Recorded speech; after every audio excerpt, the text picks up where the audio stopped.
From the Mercy One studio, Making It Personal with Bishop William Joensen on Iowa Catholic Radio and iowacatholicradio.com. Welcome to Making It Personal with Bishop Joensen. I'm Kelly Mesher-Collins at the Diocese of Des Moines. On today's show, we're visiting with Deacon Nick Stark and his father, Deacon Rob Stark of St. Pius X Parish in Urbandale. Deacon Nick was recently ordained a transitional deacon, but before we get to today's interview, let's find out what's on the bishop's mind. Good morning, Kelly. Good to be with you at this last week yes. of January. Where did that go? In a way? It's okay. So, yeah. And of course, I'm still getting used to the new appearance of Jimmy Olsen here in the station with us, everything else. He looks very much like a college professor with his new glasses, you know. Something in the liberal arts, probably, you know. I don't know that he looks like a scientist.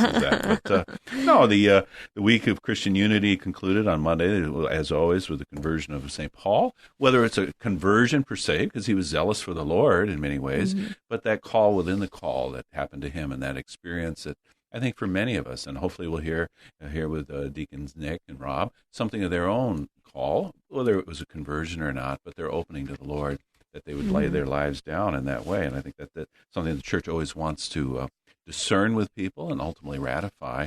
But that week of Christian unity, the Church of St. Paul outside the walls, now even more special for us in the Diocese of Des Moines, with Deacon Max Carson ordained there by Cardinal James Harvey as well, and so the ecumenical sensibilities. And I think there's so much in which we collaborate with our brothers and sisters in Christ.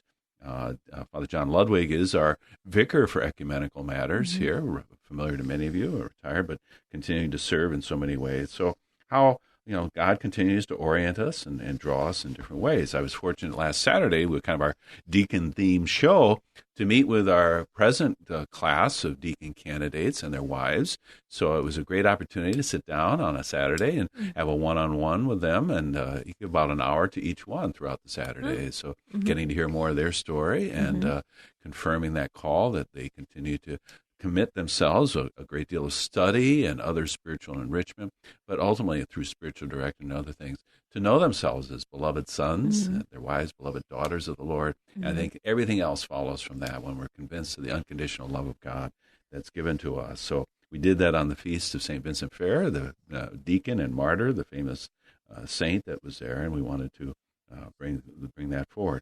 Next week, Catholic Schools Week. Finally get to be with our Dowling Catholic High School students and St. Albert Catholic students in Council Bluffs. So we'll be over in Spirit Catholic Radio territory in Council Bluffs next week. And, obviously with the pandemic, that's put some constraints on that. So we'll have some multiple liturgies and prayer.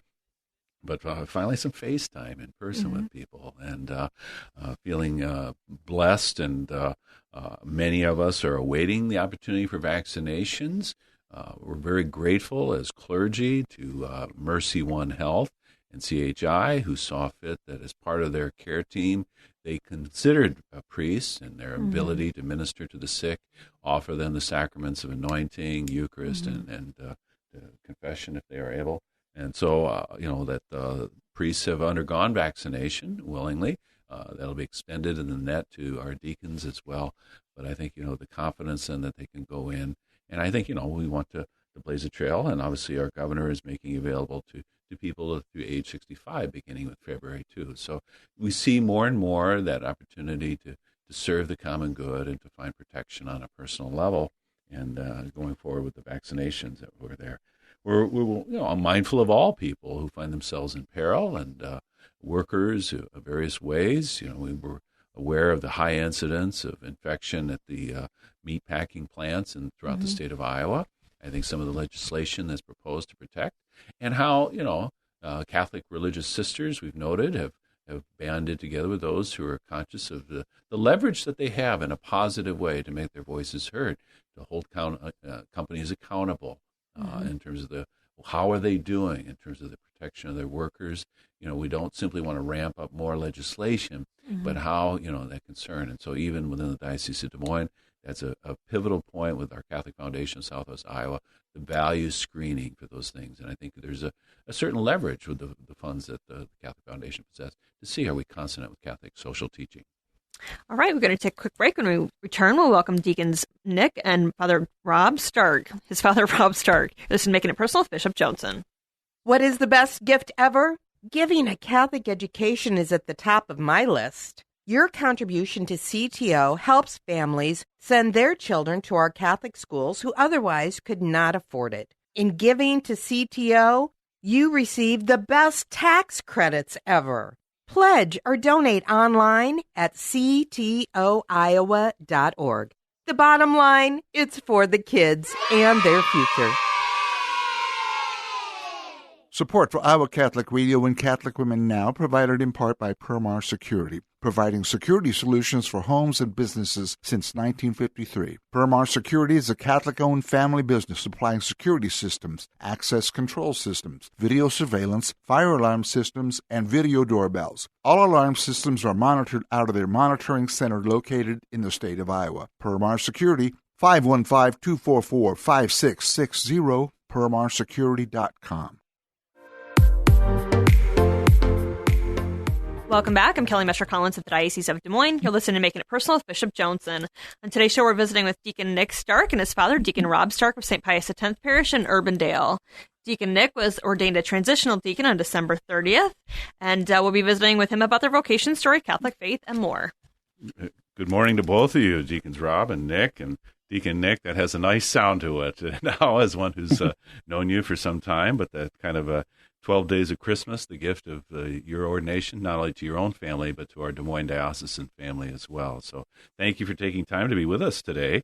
And I understand, Deacon Nick, you've been kind of a deacon to your own family in a way, kind of serving in a capacity as the St. Paul Seminary is not having its traditional January term and things, so you've been able to be in town for an extended period. So what a blessing to be with your family for those days. Yes, no, it's been a great blessing to be, activating my servant charism even at home. I spent 6 hours painting yesterday, and I've been helping my dad get around and doing things to help support the house, but also helping out at St. Pius, my home parish, which has been a great blessing too. And I'm actually going to be doing a funeral later today. Is that right? A funeral. Tremendous. Father Fleming is not shy about enlisting you in that way. So that's tremendous. And I don't know that painting is in the specific faculties that are conferred upon a deacon, but that's true love there. That's one of my least favorite tasks. So God bless you for that. And your dad, who has some, leg issues, some health matters, evident a little bit during the actual ordination as he made his way up to the ambo and things. And so, Deacon Rob, we hope that you find relief there and with the good doctors and things that are taking care of you on that way. Can we just reflect upon that liturgy maybe, and then we'll move maybe more into some of the background of your vocational stories. But the liturgy itself was a splendid liturgy. It was live streamed to parishioners at St. Pius. Now two transitional deacons, Jake Epstein and now you, Deacon Nick. So it's a kind of a cradle for vocations for us right now in the diocese. But there were permanent deacons present, representative parishioners, and obviously your mom and sister were there with her husband as well. Any things that stood out for you? I know you were sitting close to each other, and it was just something really unique and special, but I just wonder what would be a highlight in your memories of that day? I'll go with Deacon Nick first. Okay. Well, for me, sitting next to my dad, he was there to support me, and I knew that he was sort of struggling through it with his ankle, and even though he had to work at it to get up to the ambo and to proclaim the gospel and to shuffle back down, he was there for me. And before the ordination, actually, we were both in the sacristy vesting together, and I was about to put my stole on, just sort of, or not to put my stole on. Sorry, this was for my alb, and he was just instructing me on how to do it. How to reverence properly the instruments which you're about to put on before Mass, and of course he did that for our first Mass later on that Sunday of the first of the year. And also, it was just a beautiful thing for me to hear my dad tell me about the time he was ordained and when he was laying prostrate on the ground, and he told me to forget everything and to sort of clear everything out of my mind other than to ask for the blessings that the Lord has for me at that moment. And so that was a beautiful kind of pregame pep talk for me that a dad ought to do. And he was my Boy Scout leader, and he was my coach in football, and so it was kind of a natural thing for him. And so that was sort of a beautiful way that my dad walked with me in my ordination. And of course, he sat next to me the whole time. So that was really a beautiful thing. Yeah, symbolic of how he'd accompany you to that whole way. Yeah, that we don't coach people what to think of during the Litany of the Saints, but to empty yourself and give yourself over to that. I hope that was a particular grace that given to you. Deacon Rob, as you were gutting it out and suffering in love, but to be present and to announce the gospel, any thoughts from you from that day? Well, parallel to Nick, sitting next to him, and it's a unique perspective as Nick's earthly dad to walk this journey with him, and by no means complete, but up to this point, and just sitting with him, knowing, I'm one of those people that stop and think about what's actually happening, and not just going through the motions, and I've been that way my entire career, and I dare say my life, but you just got to stop and absorb and take in what's happening. And once I do that, the meaning of everything comes to light. I have clarity on what's happening and what's about to happen, and the why, and to share that with your only son is quite unique. I did not think of the emotions that would happen as they did on that day. Lots of memories going through my mind. I remember, taking him to Dolores and visitation his very first year, and dropping him off there, and 7.5 years later, here we are. And the time goes by so quick. But to be able to share with him in his moment of ordination, the people, every single body that was there was in some way, shape, or form in support of not only Nick, but our family as well. And so I am very grateful to each and every person that was there by invitation or, quote, had to be there. Thankful for everybody, because that is, people traveled for a couple hours to be there, several hours to be there just to witness and share that ordination, and that does not go empty on me. I appreciate that, and they're there because they love Nick, and to be able to share in that love and to witness this dedication to Christ and to the people of God is something that is so special. I'll never replicate that in my life, obviously, but it is just it got to be overwhelming at some parts. And of course, I got emotional and just thinking about what it all means, and sitting there with Nick and whatnot. But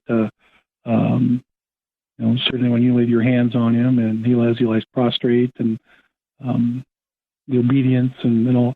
He did not have to have Father P.J. McManus, who was serving as his personal MC, as much as he did for my own Episcopal ordination. He did not have to have Father P.J. press him back down for the concluding prayer, unlike for me. I needed a little more guidance than Nick did. Nick was able to stay the course at that particular moment. For our Spirit Catholic Radio Father listeners. There is a he provided a great service. There is a thread from Nebraska. Your roots in Nebraska. I believe it was Abbot Michael, if I'm correct, who was there for one. So Abbot Michael was my dean for 2 years while I was at Mount Michael. Mm-hmm. He was the tennis coach. He taught me everything I knew about racquetball. He's just a great racket sports guy all around, and taught me physics, both during the course of my high school career and AP physics. Smart guy, and I tell you, I wouldn't have traded that experience for anything. But the fact that he was there too to share that with us was very special as well. Mm-hmm. He's a great man. Mm-hmm. No, and it was obvious, in just my brief interactions with him, that a wise man, not only intelligent, yes, but wise, a great perspective. So obviously, kind of seeing his spiritual fruit of his own ministry and what we're about. So you came to Des Moines and ultimately parochial schools and things. You made a commitment to send your kids to parochial schools, Dowling Catholic High School. That commitment that was there. Nick, when you got into high school, you were thinking about something that might have led you more to end up at Iowa State University and becoming a vet. Yes. And you can talk about your discernment in high school and how the openness to priesthood grew. Well, I'd always loved animals growing up. I always wanted a dog, and we got our first dog. Oh gosh, I can't remember, 2008 maybe a little sooner. But we, so that was great. And we had cats growing up, and we had fish. And so and guinea pigs, I guess, too. And anyways, we had a plethora of animals growing up. And I always enjoyed going to the veterinary office and, seeing how that work is done. And it just sort of spoke to me that that's what I wanted to do. And it wouldn't be a bad paying job either. And so, it just seemed like a good plan to me. It's something that I would enjoy doing. And that's what I was thinking about as I was going through high school. I was sort of preparing myself for that. And I was accepted into Loras College too, because I wanted to apply to different places. And I was thinking to myself, well, Iowa State would definitely be the better option for the pre-vet med, right? Mm-hmm. But something happened in high school that changed my mind, that I wanted to instead change my studies towards philosophy and theology. And that was the Kairos retreat that I attended in my senior year of high school, not my junior year. A lot of the kids at Dowling this year have had their Kairos retreat postponed because of the pandemic. But for me, I just didn't go my junior year because I wasn't quite sure about it yet. But my senior year, I was somehow just called and kind of urged inwardly to attend this retreat, because I've seen my friends go on this retreat, and they weren't they weren't the same after the retreat. I think they really encountered something, and so I decided that I think that would have been a good choice for me. So I decided to go on the Kairos retreat. So they were on fire with their faith? They were on fire with their faith in a way? No. The kids, yes, my friends were for sure. But for me, I was not. Okay. I was not. In sophomore and junior year and early senior year, I was sort of distancing myself from church things. And there was, I just think I was trying to be more worldly. I don't know, as a high schooler, mm-hmm. and the best way to not do that, unusual I guess, phenomenon. Right. And I just wanted to sort of back away from the non-worldly things, the things not of this world. And so I really wasn't putting much stock into it, but I decided to go on this retreat anyway.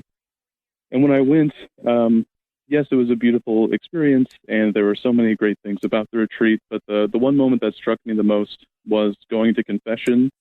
That I think the second night that you were there, they really prepare you, sort of break you open, and allow you to experience the Lord's mercy, and then they give you the opportunity to go to confession. And when I went, I was sort of struggling with a lot of things, and I was really hard on myself in my confession, and I really don't even remember the priest's name, but it was in Griswold. It was either a priest from our diocese that was out west, or it was a priest maybe from Omaha, I don't know.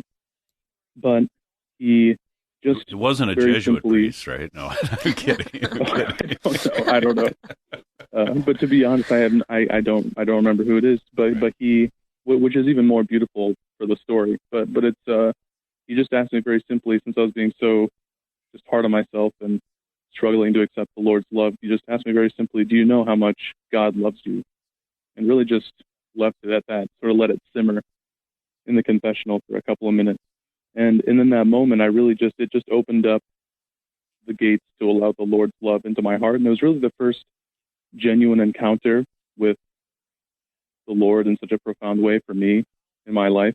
And the fact that I don't really remember who the priest was makes it even more beautiful in the sense that the priest in the confessional is Jesus for you, and how there was no reason to be afraid. There was no reason to be hard on yourself. It's about that relationship with Christ, and it sort of reawoken me those feelings of closeness with the Lord and with His church, and how it just completely and it spun in my head all the thoughts of, well, what am I going to do with my life now that I've had this encounter? I can't just ignore this. And so I decided to study. We think about this past Monday's Feast of the Conversion of St. Paul. It wasn't like you were antagonistic to the faith, but it was a conversion of sorts, the true love of God. Absolutely. Your heart. Yeah. Absolutely. And I feel lucky that I got sort of that wake-up call in high school, and that I didn't have to wait any longer. And I had to grow in seminary, but I went into seminary with an open heart, and that's how I went into my diaconate ordination, and that's how I'm going to continue. Yeah, and I think God's continued to mold your heart. I think even touchstones of the experiences you had this past summer as well. So we hope maybe we'll come back to that in a moment. But even having a certain professor and spiritual director in the seminary at Loras did not deter your vocation, did not douse it in any way. No. as I was privileged to accompany, which also obviously presents a unique wrinkle here, that the bishop who's ultimately ratifying the decision of the church is one who's been with you and knows you in a more intentional way. So we're approaching a break. If you'll be willing to stay on with us, we want to kind of come, as your path was unfolding, Deacon Rob as well, his discernment. So we'll come back in a moment. Kelly? We're going to take a quick break. You're listening to Making It Personal with Bishop Joensen. What is the best gift ever? Giving a Catholic education is at the top of my list. Your contribution to CTO helps families send their children to our Catholic schools who otherwise could not afford it. In giving to CTO, you receive the best tax credits ever. Pledge or donate online at ctoiowa.org. The bottom line, it's for the kids and their future. Support for Iowa Catholic Radio and Catholic Women Now provided in part by Marr Security, providing security solutions for homes and businesses since 1953. Marr Security is a Catholic-owned family business supplying security systems, access control systems, video surveillance, fire alarm systems, and video doorbells. All alarm systems are monitored out of their monitoring center located in the state of Iowa. Marr Security, 515-244-5660, permarsecurity.com. Welcome back. We're back with Deacons Nick and Rob Stark. So thank you for remaining with us. And again, as you kind of remained with your family, Deacon Nick, you'll be heading back to St. Paul Seminary, who does a marvelous job for our Des Moines men who are there. The others were already then, I think, on retreat, but they hung around for a few days just to be part of your ordination. Deacon Rob, I was thinking as I was ordained bishop, I think it was within a week or two later that you were on the ceremony that we consecrated the altar at the Intervision Clinic. And I think that's the first time, other than, our times crossing paths with Nick at Loras, that you were there. But how Nick is talking about how everything unfolded. Was this kind of a separate track, or had you been thinking about the diaconate apart from Nick's going up to Loras College? I hadn't thought about it until I walked into Mass one afternoon with my family and just sat there and stared at the crucifix behind the altar and just staring at it. And as things started to close from the outside, I was focusing on the crucifix and what it must have been like for him on that Friday, and what we did to him, and that sort of thing. And after a while, I didn't hear anything except arguably Jesus and his voice, and we're having a spiritual conversation, if you will. And, all I kept hearing him say was, I need you to do more, I need to do more. At the time, I was lay director for a retreat experience we had at St. Pius, the Curse Muses Parish. I was a scout leader, I was a coach, EM, lector, about to become a sacristan. I mean, I just, what more do you want from me?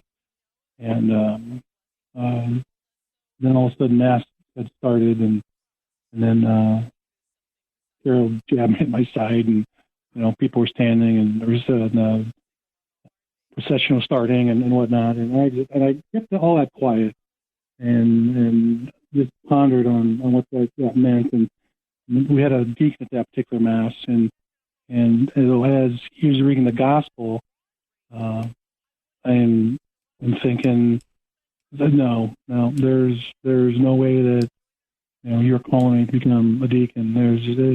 You get the wrong guy. And so I started putting up all these defenses and excuses why I'm not the right guy. So as Mass progressed, I remember distinctly, right, quote, cutting this deal with Jesus. I said, okay, if you want me to become a deacon, you're gonna have to prove this to me. You have to give me some sort of sign to, whatever, to make me believe this is what you want. And so this is over the summer, and then we have our retreat experience, Christ Muses Parish, twice a year, fall and spring. In the fall retreat, there's a space in between, or during the time that the retreat is administered, that a person from that's actually attending the retreat talks to one of the staff members of administering the retreat, and they talk about a couple questions. Well, anyway, conscious we have about 45 seconds here, Deacon Rob. So okay, St. Augustine's was trying to bring that to their parish. The deacon was there. We talked a little bit, and then the last thing he asked me was, have you ever thought about becoming a deacon? I thought, my gosh, here's what I've been looking for. So from that point forward, I investigated the diaconate, talked to a few people, made application. They accepted me, put me through the program, and here I am. In 2018, Bishop Bates ordained you deacon with that group of 2018, that marvelous group. And so among your various ministries, working with children and others as well. And obviously, for a married man, this has to be discerned with your wife, Carol, and her affirmation of this, because it's always a commitment by couples as well. So in the last few seconds, Deacon Nick, I hope your homily on Epiphany weekend went well at that, and I look forward to hearing you preach at some point. But thank you for your time together.